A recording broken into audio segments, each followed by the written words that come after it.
So if we're going to identify the beginning of the modern civil rights movement with the movement for desegregation, especially on the part of the NAACP and its grassroots support, um, the key figure in the early time of this would be Thurgood Marshall, who was a NAACP lawyer and activist.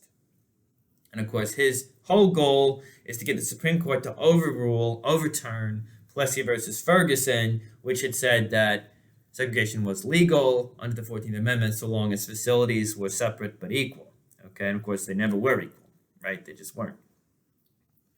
Okay, so look, his whole thing, his story is that he had been denied entrance to the University of Maryland. Okay, and that had like really hurt him and devastated him.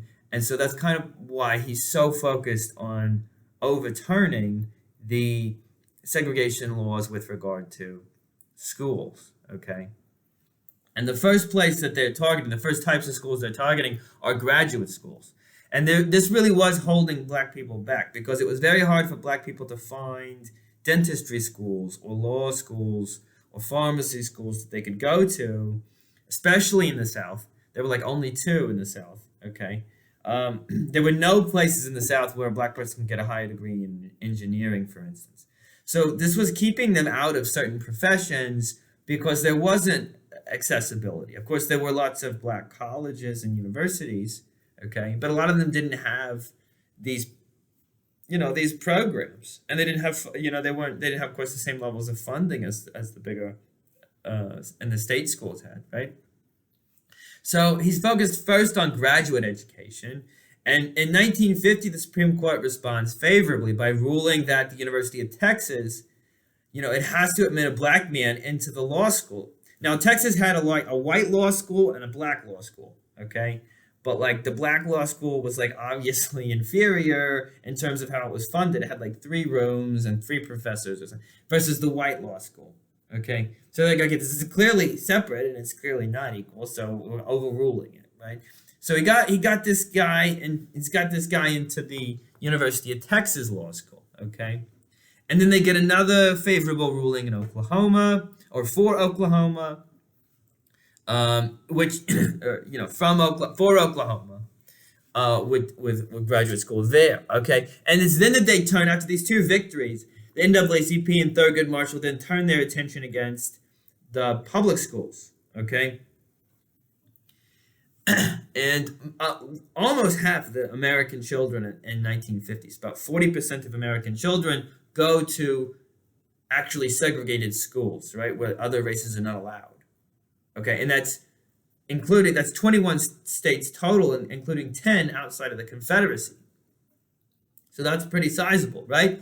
And then that does not include the schools that are kind of segregated simply because they're in white neighborhoods, right?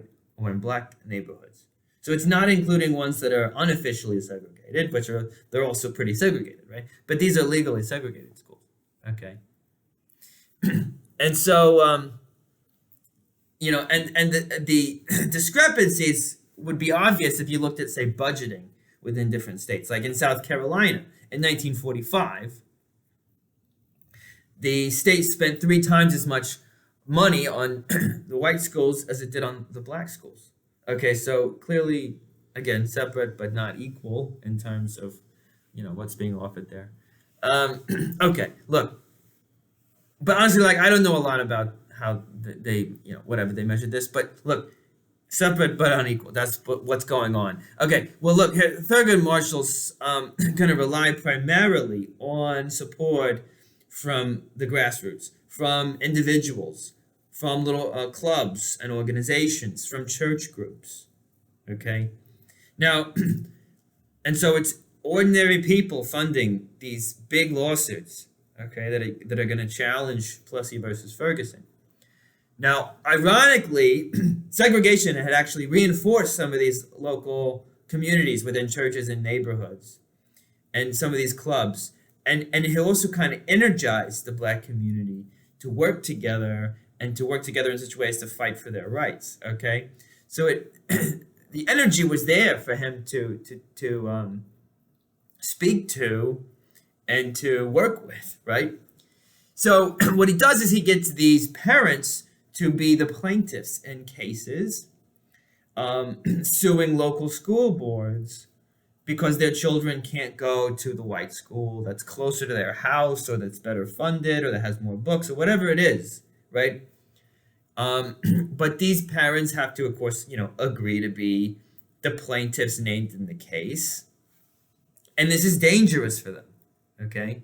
They're often threatened with violence or the loss of their job. So there was this guy, Levy Pearson. He was a farmer in South Carolina.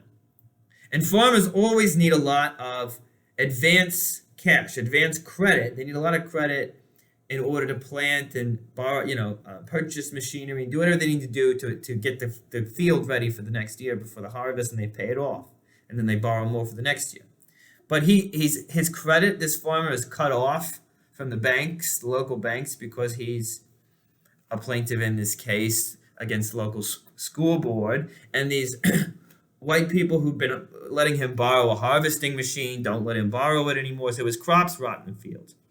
They also fired shots outside of his house. Another guy, a Reverend Joseph Delane, had his house burned down. So they were under intimidation, and this was dangerous for them to be the plaintiffs in these cases. Okay, most of them. Pearson, at least, the farmer, they're not backing down, right? They're ready for this fight. Okay. So 5 lawsuits, all of which are aimed at overturning Plessy versus Ferguson, all of them, which are parents suing local school boards, go to the Supreme Court ultimately. And the best known of these lawsuits is that of the Reverend Oliver Brown. He was from Topeka, Kansas, and he's suing the school board of Topeka, Kansas. So this is Brown versus the board of Topeka, okay? Kansas. All right. Brown versus board. All right. His suit was joined by 12 others, okay? They filed the suit in 1951. It's slated to come up for arguments in 1953. It probably, if it had gone through and been argued in 1953, it probably would have won. And Plessy versus Ferguson would have probably been overturned, but narrowly, okay? However, that didn't happen. So what happened is the Supreme Court Chief Justice died before arguments could be made on Brown versus Board. And Eisenhower appoints a new Supreme Court Chief Justice, okay? And his name is Earl Warren. He was the governor of California. And Earl Warren has become very, very much dedicated to using his professional life to fight racism. He had helped with the internment of Japanese Americans or Americans of Japanese descent during World War II, and he had always regretted it. And he had kind of told himself that going forward, not only would he never do something like that again, he would use his professional career, he would use his legal expertise to try to combat racism. And that's exactly what he's going to do on the Supreme Court, okay? So he comes in, and of course he's in favor of Brown versus Board. But what he was able to do, remarkably, was get all the Supreme Court justices on board. So the ruling in favor of Brown, the ruling that overturns Plessy versus Ferguson, is unanimous. This is what was so shocking about the ruling and the ruling comes out in May of 1954. Was that all the Supreme Court justices agreed on it, right? And so that's why it was considered such a watershed, all right? But that's a great victory for the NAACP, for Thurgood Marshall. It's a great victory for this modern civil rights movement, the overturning of Plessy versus Ferguson, the overturning of legal segregation. Now, the enforcement and implementation of that is going to be difficult to enforce, right? Which is what we'll talk about.